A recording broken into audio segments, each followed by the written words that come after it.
Imagine. I'm Erin Iman. Will be reading the news for you today. Stay tuned. WHO's director, Dr. Tedros Adhanom, calls upon the international community to avert looming genocide on the people of Tigray. The director says he has run out of diplomatic language to express the deliberate targeting of civilians in Tigray. Let's take a look. I'm running out of diplomatic language for the deliberate targeting of civilians in Tigray, Ethiopia. Earlier this week, the UN Secretary General Antonio Guterres said that, I quote, "The situation in Ethiopia is spiraling out of control. The social fabric is being ripped apart and civilians are paying a horrific price. Hostilities in Tigray must end now, including the immediate withdrawal and disengagement of Eritrean armed forces from Ethiopia." End of quote. The United Nations Human Rights Office has received reports of civilian casualties and destruction of civilian objects due to airstrikes and artillery strikes. Indiscriminate attacks or attacks that deliberately target civilians or civilian objects amount to war crimes. There is no other situation globally in which 6 million people have been kept under siege for almost 2 years. Banking, fuel, food, electricity, and healthcare are being used as weapons of war. Media also is not allowed, and every distraction of the civilians is done in darkness. Even people who have money are starving because they can't access their bank for 2 years. Children are dying every day from malnutrition. There are no services for tuberculosis, HIV, diabetes, hypertension, and more. Those diseases which are treatable elsewhere are now a death sentence in Tigray. Yes, I'm from Tigray, and yes, this affects me personally. I don't pretend it doesn't. Most of my relatives are in the most affected areas, more than 90% of them. But my job is to draw the world's attention to crises that threaten the health of people wherever they are. This is a health crisis for 6 million people, and the world is not paying enough attention. I urge the international community and the media to give this crisis the attention it deserves. There is a very narrow window now to prevent genocide. I repeat, there is a very narrow window now to prevent genocide in Tigray. Archbishop of the Catholic Eparchy of Adigrat, Abuna Tesfasilasi Medhin, says the church has been unable to reach its believers and priests across occupied areas in Tigray since the start of the war for 2 years now. The Archbishop calls upon the international organizations to live by their governing principles and act to bring an end to the suffering of millions in Tigray. Salome Tigray has more. Archbishop of the Catholic Eparchy of Adigrat, Abuna Tesfasilasi Medhin states, the occupation of parts of the region by Eritrean forces has made it difficult for him to reach the many believers and fulfill his pastoral duties. Parts of my diocese are under the forces of Eritrea since the beginning of war. I have not seen the face of my priests, of my faithful. You can imagine what someone feels in a situation like this. I cannot reach to them, they cannot reach to me. I cannot travel within Tigray because of the security of roads. In places, in areas where I should fulfill my pastoral duties. The Archbishop highlights that he was sad to see children in Tigray struggling to stay alive while they should be going to school. The Catholic Church runs highest number of schools educating children in Tigray after the governments. All our schools from KG to colleges are closed. Now we are entering a fourth year.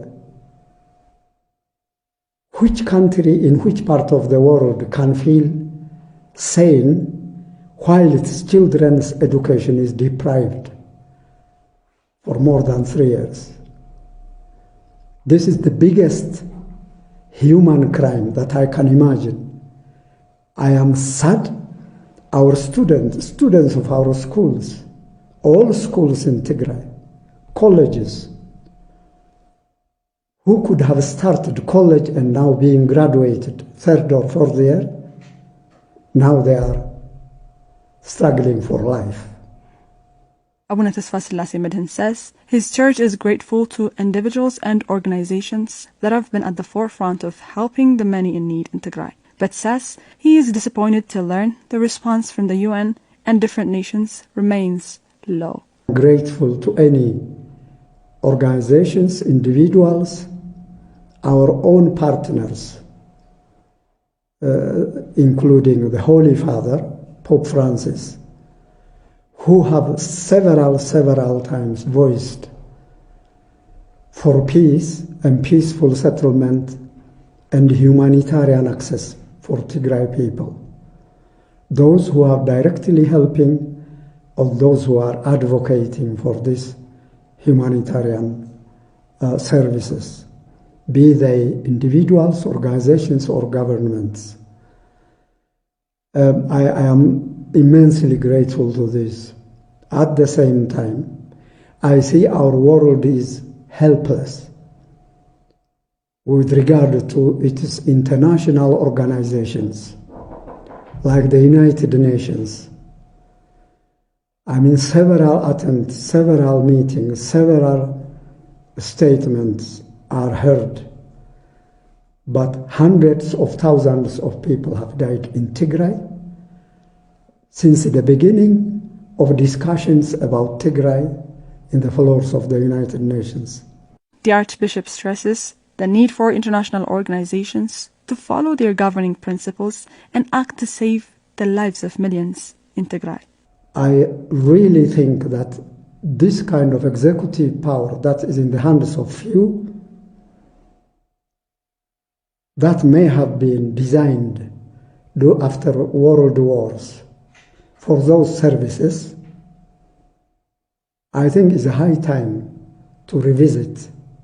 The principles are perfect, very good, but the way these principles are put in practice, I would like very much to see a reform that considers ethical values, human values as front line in these big institutions like the United Nations.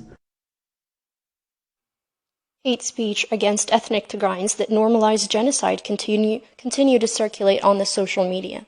In a statement on Wednesday, UN Special Advisor on the Prevention of Genocide Alice Waimuru-Ndirtu raised concerns regarding the practice of dehumanizing languages against Tigrayans on social media that relate them to a virus that should be eradicated or to a cancer that should be treated.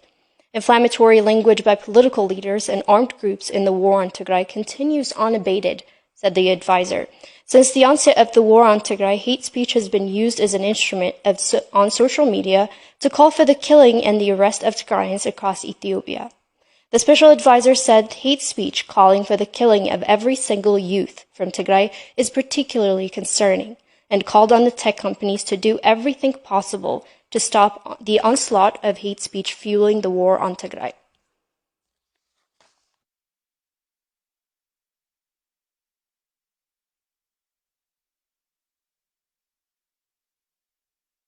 U.S. State Department confirmed that Iran had sent Ethiopia armed drones in the summer of 2021 in violation of the standing of UN Security Council resolution. Spokesperson Vedant Patel said on Tuesday that the U.S. informed the UN about the transfer, noting it's in violation of UN Security Council resolution 2231, which endorsed the landmark 2015 nuclear deal world powers struck with Iran. Abil Zagabo has the details.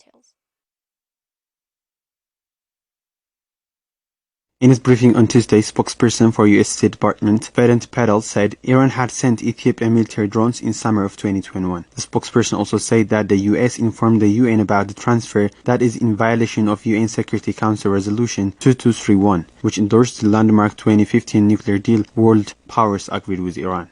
But I'll also note that when we have assessed that Iran has transferred these same types of UAVs in the past, we have informed the UN, as in this case, as it relates to Yemen, but also we have informed the UN about Iran's transfer of the Mohajer 6 UAVs to Ethiopia last summer.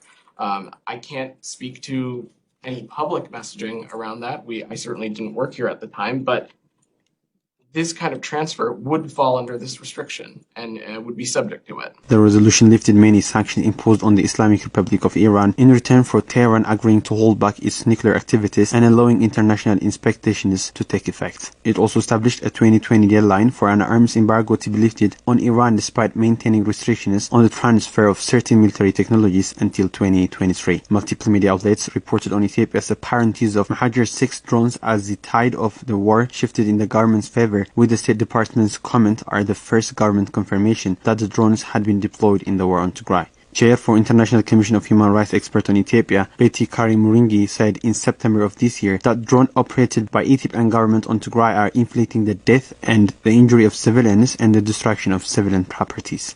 The Ethiopian military's increasing use of drones to conduct airstrikes over the last year has changed the conflict landscape. In theory, drones should allow for more precise targeting of military objectives.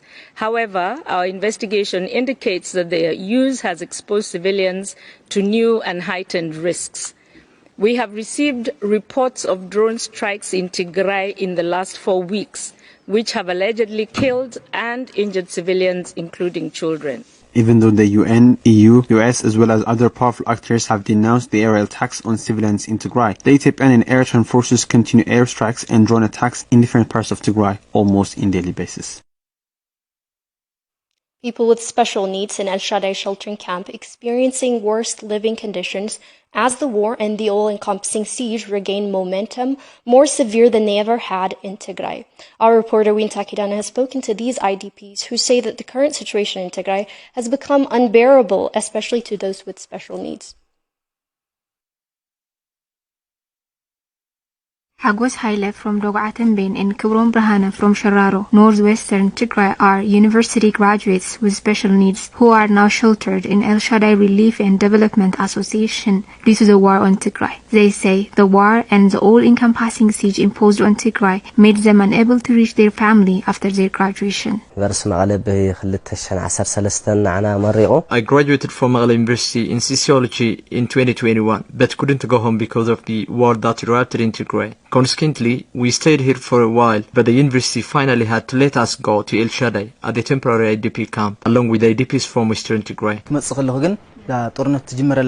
The war on Tigray broke right before we were about to graduate, and the university decided to let us stay for a while. But things kept on exasperating, and we ended up being sheltered in El Shaddai sheltering camp. Hagos and Brahana say that though they were visually impaired back in the peaceful days, they were able to picture a hopeful future and managed a stable life despite their special needs. When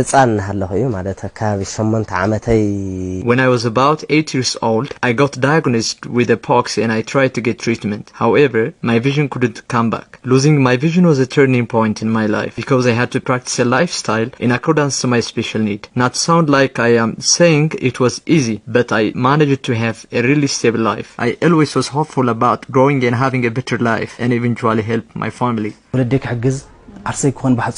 My dreams were to help my family and the community, especially people with special needs, with the knowledge I get from university. But ultimately, I wanted to find happiness in life. However, now, Hagos and Brahana say the war on Tigray has destroyed all their dreams to a point where they have to struggle so hard to survive. But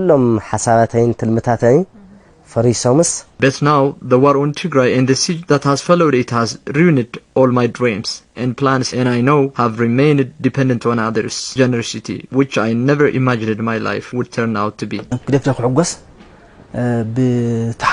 I can't even have proper time to grieve, let alone to wish for happiness. With the blockade on essential items and the constant air striking, Happiness and dreams are a luxurious commodity I can't afford because I can't barely survive. Hagos and Brahana finally call on the international community to take a major action in ending the suffering of Tigrayan people, especially those with special needs.